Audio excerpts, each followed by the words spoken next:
உங்கள் ராசிக்கு 8ஆம் இடமான கடகராசிக்கு வந்திருக்கிறார். அஷ்டம குரு. பயப்பட வேண்டிய அவசியம் இல்லை. ஏனென்றால் சோதனை வரும். அந்த சோதனையோடு உங்களுக்கு குருவுடைய ஆசீர்வாதம் கிடைச்சி நல்ல பலன் கிடைக்க போகுது. ஏன்னா சனி குரு உச்ச வீடு, உங்கள் ராசியே குரு இல்லையா? அப்போ உங்களுக்கு நன்மை செய்யாமல் யாருக்கு நன்மை செய்ய போறாரு? உங்களுக்கு கண்டிப்பாக நன்மை செய்வார். அப்போ குரு ஆசீர்வாதம் கிடைச்சி சோதனையோட வெற்றி பெற போறீங்க.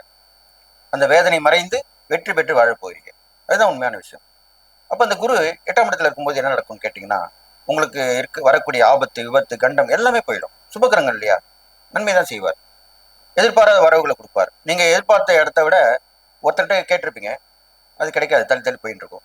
திடீர்னு ஒருத்தர் நீங்கள் உதவி கேட்கறத கேள்விப்பட்டு, நீங்கள் என்கிட்ட கேட்கலையேப்பா, என்கிட்ட கேட்க வேண்டியதானே, சரி நானே தரேன் அப்படிதான் சொல்லுவோம். இது மாதிரிலாம் நடக்கும்.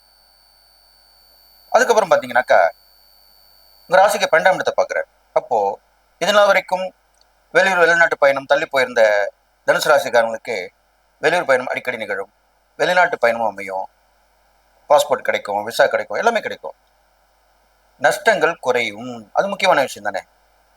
அதுக்கப்புறம் பார்த்தீங்கன்னாக்கா சோதனை தரப்போகும் நிகழ்வு அது என்னன்னு கேட்டிங்கனாக்கா, 12ஆம் இடத்தை பார்க்கிறார் இல்லையா? அப்போது நிறைய நஷ்டங்கள் ஏற்பட்டிருக்கும். நட்பால் உறவாலும் பிரச்சனை வந்திருக்கும். அதெல்லாமே மீறி போய் இப்போ அவங்க மூலியமாவே நல்லது நடக்கும். அதாவது உங்களுக்கு வேதனைப்படுத்தினவங்க, உங்களை சோதிச்சவங்களாலே உங்களுக்கு நன்மை நடக்க போகுது. அதுதான் குருவுடைய ஆசீர்வாதம்.